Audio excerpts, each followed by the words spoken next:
Hello friends, नमस्कार दोस्तों।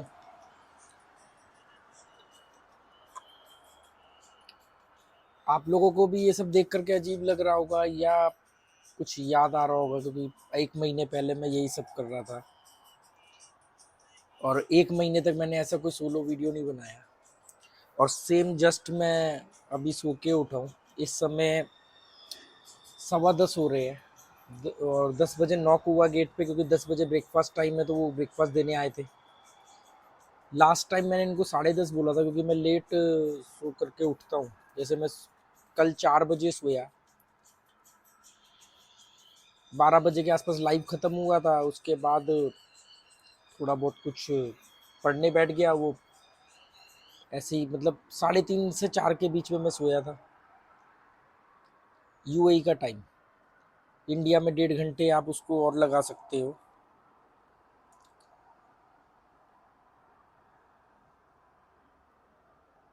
तो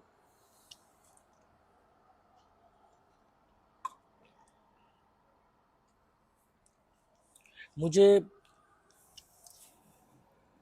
कई वीडियो के नीचे मैसेज आया कि आप दोबारा दुबई क्यों गए, दोबारा ही दुबई क्यों जाना था, दुबई में ऐसा क्या मिल गया, दुबई में ऐसी खास बात क्या है, किस लिए गए हो, या किसी और कंट्री क्यों नहीं गए हो।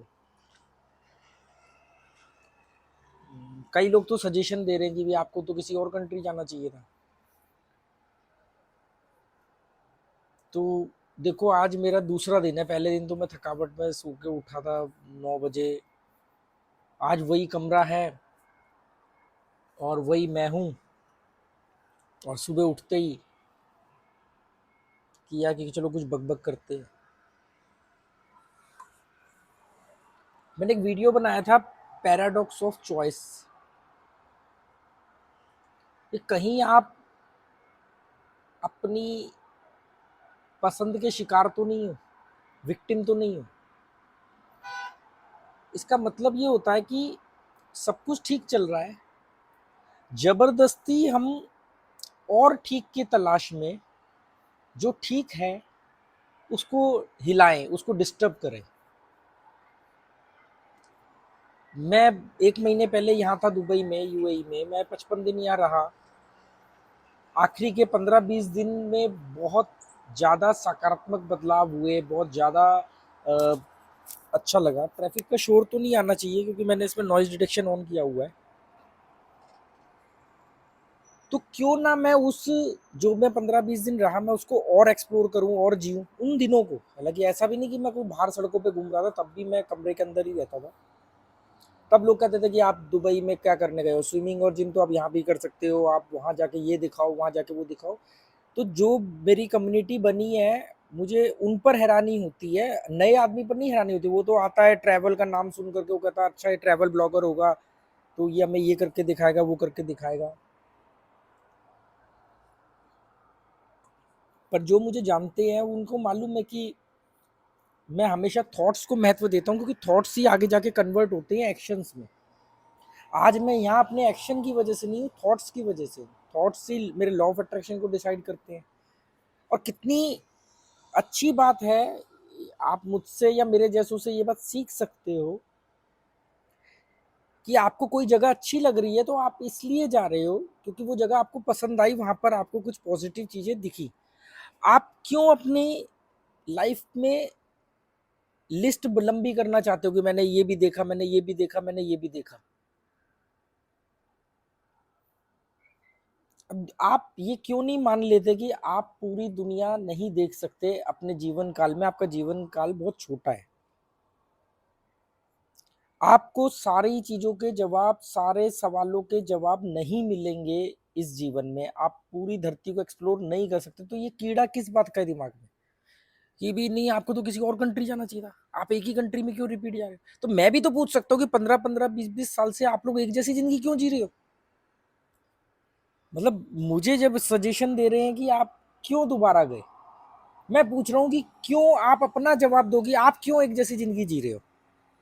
मुझे मेरे में को मुझे जहाँ अच्छा लगा मैं वहां आया, नहीं तो इतने पैसों में तो मैं किसी और कंट्री भी जा सकता था और आप लोगों को और चमका सकता था, अपने आप को भी झूठा धोखा दे सकता था। देखो मैंने इतने कंट्री घूमी, मैंने एक नई कंट्री और एक्सप्लोर करी।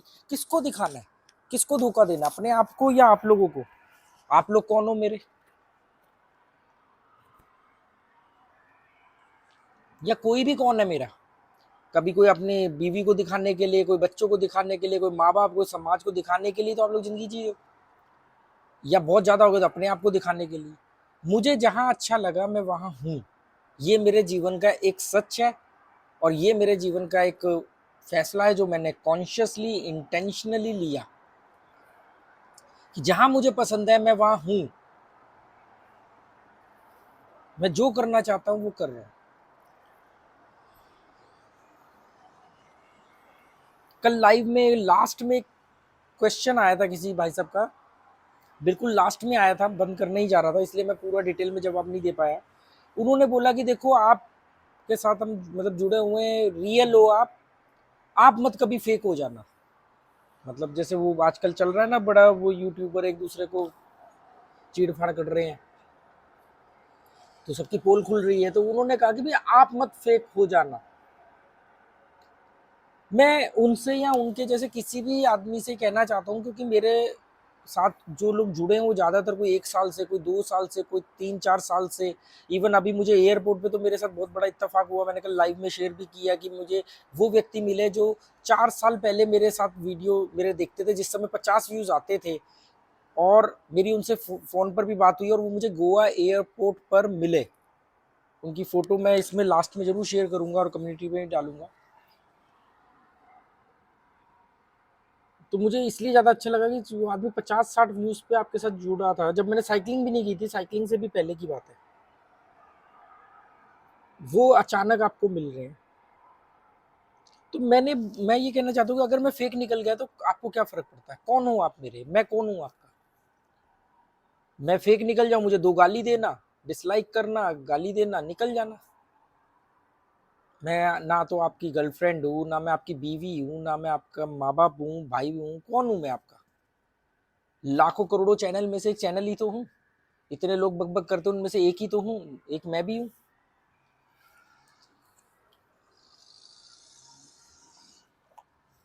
और अगर मैं इनमें से भी कोई होता, मान लो मैं गर्लफ्रेंड हूँ आपकी और मैं फेक निकल गया, मैं बीवी हूँ, मैंने धोखा दे दिया, तो क्या हो जाएगा? आप मर जाओगे। आप गर्लफ्रेंड के साथ पैदा हुए थे, बीवी के साथ पैदा हुए थे, आपको जिससे जो मिल रहा है वो ले लो। ये जीवन एक सफर है, पहली सांस से आखिरी सांस तक का। ना पहली सांस से पहले कुछ था, होगा भी तो हमें पता नहीं, किसी को भी नहीं पता। आखिरी सांस के बाद भी क्या होगा किसी को नहीं पता, किसी को भी नहीं मालूम, केवल लोग मानते हैं, साबित कोई नहीं कर पाया है। तो ये एक सफर है, इस सफर में बहुत सारे लोग आपको सहयात्री मिलेंगे, इस सफर में बिछड़ेंगे, बात खत्म कहानी। जो अच्छा होगा वो थोड़ा लंबे वक्त तक साथ चलेगा, पर एक दिन वो भी साथ छोड़ेगा। तो आप मुझसे गलत एक्सपेक्टेशन पाल रहे हो, पहली चीज, उम्मीदें ही गलत है। दूसरा, मैं ईमानदार रहूंगा नहीं रहूंगा, या मैं आज भी कितना ईमानदार हूं ये तो मैं जानता हूँ, और मेरे ईमानदार आगे भी बने रहने की का वादा मैं नहीं कर सकता, क्योंकि मैं कर ही नहीं सकता, क्योंकि बीच के ड्यूरेशन, जो बीच का समय होगा, वो परिस्थिति जो होगी वो डिसाइड करेगी कि मैं क्या रहूंगा। हम कौन है? हम परिस्थितियों ने हमें जो बनाया हम वही तो है। मजबूत लोग में और कमजोर में सिर्फ इतना फर्क होता है कि कमजोर आदमी परिस्थिति के ऊपर निर्भर होता है कि वो उसे क्या बनाएगी। मजबूत आदमी परिस्थिति में छेनी हथौड़ी लेकर के बैठ जाता है और परिस्थितियों को तोड़ तोड़ करके बनाता है, इतना फर्क होता है। बहादुर भी डरता है, कायर भी डरता है। बहादुर और कायर के डर में इतना फर्क होता है कि कायर डर के भाग जाता है, बहादुर डर के टिका रहता है। सिर्फ इतना फर्क है। डरता तो बहादुर भी, बहादुर को भी सड़क पार करना है और सामने से ट्रक आ रहा हो तो पीछे हट जाएगा ना, ऐसा तो भी खड़े हो जाएगा मैं तो बहादुर हूँ। आप लोगों को मजबूत आदमी बनना है, किसी एक चैनल, किसी एक व्यक्ति, एक रिश्ते के पीछे मत बंधो। आपके मरने के बाद में कोई कुत्ता बिल्ली भी नहीं रोने वाला कुछ टाइम बाद। आपके पहले भी करोड़ों अरबों लोग मर चुके हैं, आपके बाद भी मरेंगे। आपको ऐसा क्यों लगता है कि आप इंपॉर्टेंट होगी, कोई आपको धोखा दे देगा तो आपका जीवन तहस नहस हो जाएगा?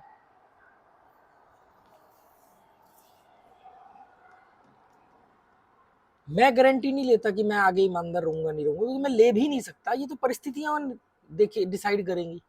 मैं परिस्थितियों से लड़ने वाला हूं तो लड़ूंगा पूरा, पर अगर परिस्थितियां जीती तो मैं बेईमान बन सकता हूँ। और क्या पता आज भी मैं बेईमान हूँ, आप लोग मुझसे गलत उम्मीदें पाल के बैठे हो। दूसरा जो मैंने बोला कि पैराडॉक्स ऑफ चॉइस, ये इसके बारे में आप पढ़ो। आपको अच्छा लगता है वाइट कलर या ब्लैक कलर, किसी को अच्छा लगता है, तो क्यों रंग बिरंगे कपड़े हैं आपके पास? जो अच्छा लगता है वही कपड़े होने चाहिए, क्योंकि पैराडॉक्स पैराडॉक्स ऑफ चॉइस का शिकार हो आप। पसंद का विरोधाभास, कि जो चीज पसंद है वो नहीं करनी, वो तो करनी करनी है, उसके साथ वो भी चीजें करनी है जो पसंद नहीं है, इसलिए कि हमारे पास कलेक्शन हो। मुझे दुबई में अच्छा लगा, मैं रसल खेमा में मुझे अच्छा लगा, मैं रसल खेमा आया, सेम रूम सेम होटल मैंने लिया, ज्यादा महंगे प्राइस में लिया क्योंकि पीक सीजन चल रहा है। अभी ये न्यू ईयर के आसपास के दिन के डबल पे करूंगा मैं इन दिनों के, कर चुका हूँ ऑलरेडी। जो 31 और 1 जनवरी के मैंने इस रूम का डबल पे किया है मैंने, मतलब उन्होंने बोला सर हम 3 टाइम्स ले रहे हैं, आप लॉन्ग स्टे करोगे और आप पहले भी रुक चुके हो तो हम आपके से सिर्फ डबल चार्ज करेंगे। जिस होटल में मैं 9,000 12,000 रुपए में दुबई में रुका था लास्ट टाइम, आज उनके 50-60 हजार रुपए का रेट चल रहा है। पैसा क्या है? कचरा है। मेरा डस्टबिन भरा पड़ा है, ओवरफ्लो कर रहा है, अभी बुला के हाउसकीपिंग वाले को फेंकवाना है। क्या है पैसा? हाथ की मैल है।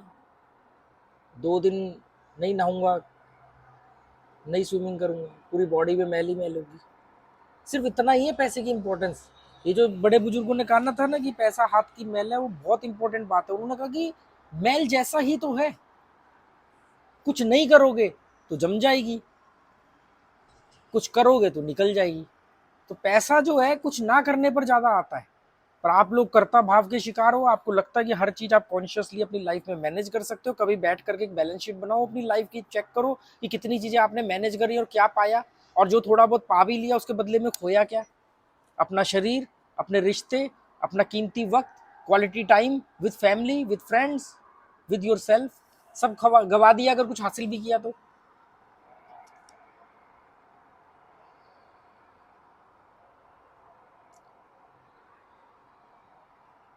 सभी कुछ गवा देंगे।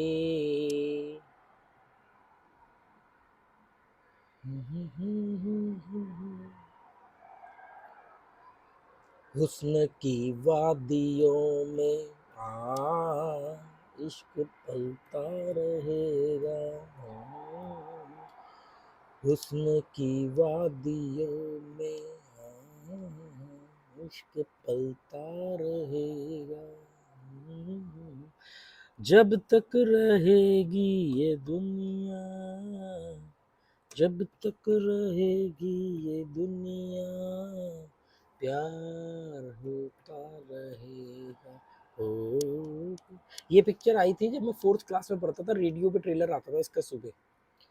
कैलाश नगर में हम रहते थे, कैलाश नगर सॉरी गांधीनगर में हम रहते थे। 4th क्लास में पढ़ता था, जैन शिशु निकेतन पब्लिक, जैन शिशु निकेतन स्कूल में, गली नंबर 2, कैलाश नगर।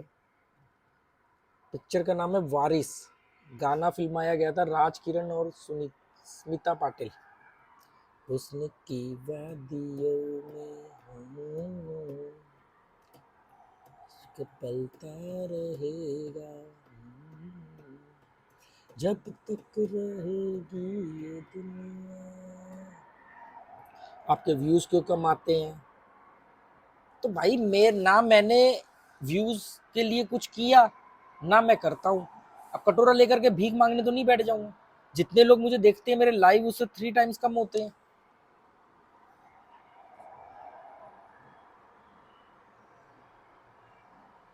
1.5 लाख व्यूज आते हैं महीने के, 28 दिन के। सब्सक्राइबर 15,000 सब्सक्राइबर बढ़ते हैं। तो क्योंकि मैं नहीं बोलता, क्योंकि I am happy with that. मैं मुझे मुझे कोई अफसोस नहीं है। आप लोगों को अफसोस है, आप लोगों को, तो आप लोग करो कुछ। मैं खुश हूँ, मैं इतने में ही बहुत सेटिस्फाई हूँ। क्वांटिटी नहीं क्वालिटी में विश्वास रखो। आज ऐसी बेवकूफ मूर्खों भरी दुनिया में से कैसे मैंने कम्युनिटी बनाई है, अक्लमंदों को निकाल के लाया हूँ। कुछ मुझसे भी ज्यादा है, कुछ मुझसे कम है, पर हैं थोड़े बहुत अक्लमंद। मैं बोलता हूँ जीवन में कुछ और बनो ना बनो, अक्लमंद जरूर बनो। अक्लमंद बन गए तो जीवन में सब कुछ ऑटोमेटिकली खुद ही ठीक हो जाएगा। और अगर नहीं ठीक हुआ तो अभी अक्लमंद बने नहीं हो, सिंपल बात है। मेरे पास जो है मैं वो डिजर्व करता हूँ, जो नहीं है इसका मतलब ये कि अभी मैं डिजर्व नहीं करता हूँ, तो मुझे अपने आप को डिजर्विंग कैंडिडेट बनाना है ताकि वो चीज भी मुझे मिले, सिंपल बात है। क्या मैं दोष देता रहूंगा परिस्थितियों को, किस्मत को, लक को, ये सब तो मैं मानता ही नहीं, किस्मत लक भाग्य। जब तक रहेगी ये दुनिया प्यार होता रहे। सामने ना यूएई का फ्लैग लगा हुआ है बहुत बड़ा। जब मैं आया था तो अभी कल परसों तक, शाम तक वो फ्लैग आधा झुका हुआ था, मतलब आधा ही नीचे था। इंडिया में भी 2 या 3 दिन रहे थे फ्लैग नीचे, क्योंकि जब हम मोपा एयरपोर्ट सुबह मैं शोना को छोड़ने गया था तो वहाँ पर फ्लैग नीचे था। तो मुझे मालूम पड़ा कि वो इसलिए था कि कुवैत के जो शेख हैं उनकी डेथ हो गई, तो उनको राष्ट्रीय सम्मान देने के लिए कई देशों ने अपने झंडे, किसी ने 3 दिन, किसी ने कुछ दिन, जैसे यूएई ने ज़्यादा दिन झुकाए, इंडिया ने शायद 1 दिन या 3 दिन, आई डोंट नो। पर वो तो सोचो कि उस व्यक्ति में कुछ तो खास बात रही होगी कि दूसरे देश राष्ट्रीय शोक की घोषणा कर रहे हैं और अपने झंडे झुका करके रख रहे हैं।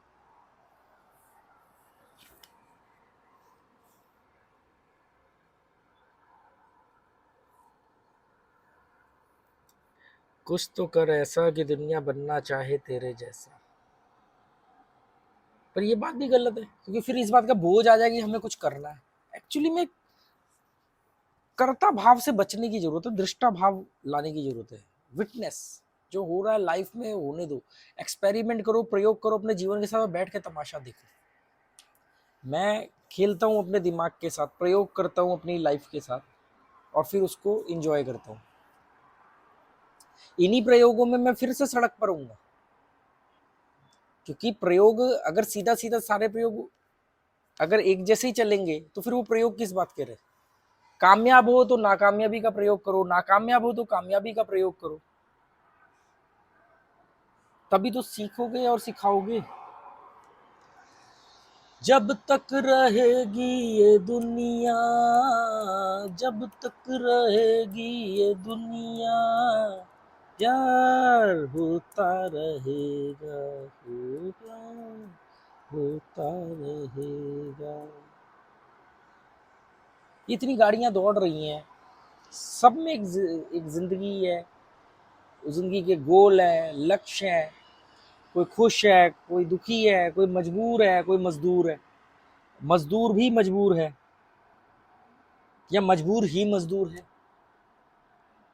और मजबूर आप खत्म नहीं कर सकते, क्योंकि वो प्रवृत्ति है जैसे बाकी प्रवृत्तियां होती हैं। मजबूर मजदूर नहीं बनेगा तो घर कौन बनाएगा।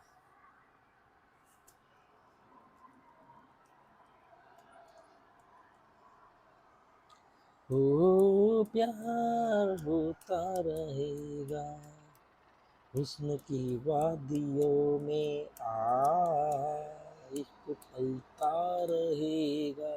आज बहुत दिनों बाद, मतलब यहीं पर बनाया था शायद लास्ट सोलो वीडियो, और 9-10 हज़ार किलोमीटर का राउंड लगा के वापस वहीं आ गया। जिंदगी आपको बार बार वहीं लाके पटकेगी।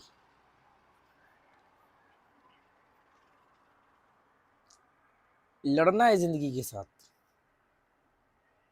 जिंदगी को अपने जूते की नोक पे रखो।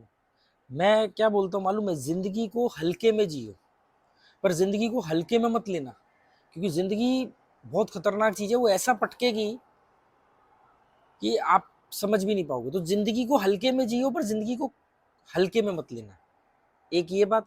दूसरा, जिंदगी है क्या? आपके लिए गए फैसलों का परिणाम, आपके लिए गए फैसलों के नतीजे ही तो आपकी लाइफ बनती है, सिंपल है।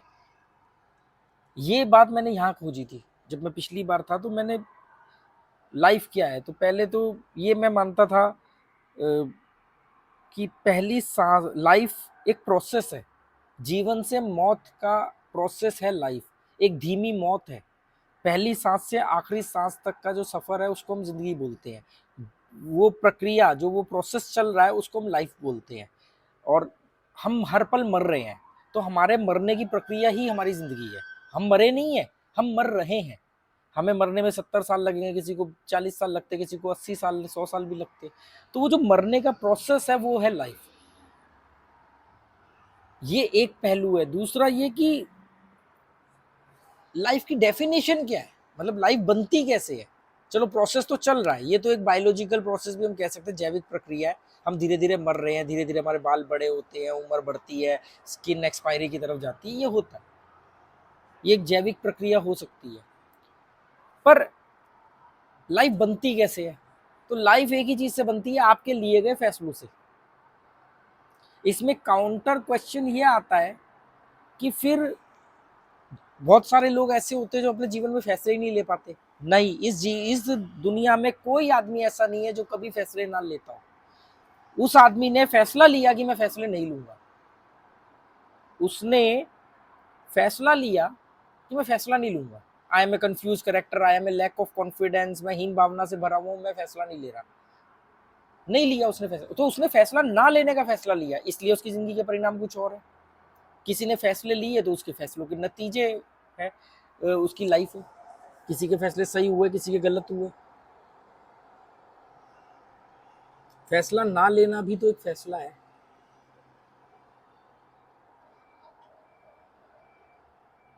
जब ये बात मैंने यहाँ पर समझी तो मुझे ना बहुत हल्का फील हुआ, क्योंकि मैंने कहा फिर तो बड़ा आसान है लाइफ को कंट्रोल करना। सिर्फ आपको अपने फैसलों को सही होने की, चेंजेस करने की, मतलब आपके जीवन के फैसले सही हों ज्यादातर, बस। मतलब कितना आसान है लाइफ को मेंटेन करना, लाइफ को अपने हिसाब से जीने के लिए आपको अपने फैसले ऐसे लेने हैं जो फैसले आपके सही हों आपके लिए, बस। और उसके लिए क्या करना है? उसके लिए बस एक छोटा सा काम करना है कि आपको रैशनल या समझदार बनना है, रैशनल और समझदार बनना है। आप सही फैसले लोगे, सही फैसलों के सही नतीजे आएंगे, आपकी लाइफ जिंगा लाला। जिंगा लाला हो, जिंगा लाला हो, जिंगा लाला हो, पुर पुर। जिंगा लाला हो, जिंगा लाला हो, जिंगा लाला हो, पुर पुर। हम बेवफा हरगिज न थे, पर हम वफा कर ना सके। हमको मिली उसकी खता, उसकी सजा, जो हम खता कर ना सके। हम बेव धर्मेंद्र, हेमा मालिनी। मूवी का नाम बहुत जबरदस्त बढ़िया नाम था यार, कोहिनूर नहीं, कोई डायमंड चुराने की इसमें वो बात होती है, कोहिनूर। आप लोगों को पता हो तो बताना यार, वो बहुत बढ़िया मूवी थी। धर्मेंद्र एक चोर होता है इसमें, कोहिनूर नहीं। सिंगालाला हो, सिंगालाला हो, सिंगालाला हो। चलो okay, good bye, thank you.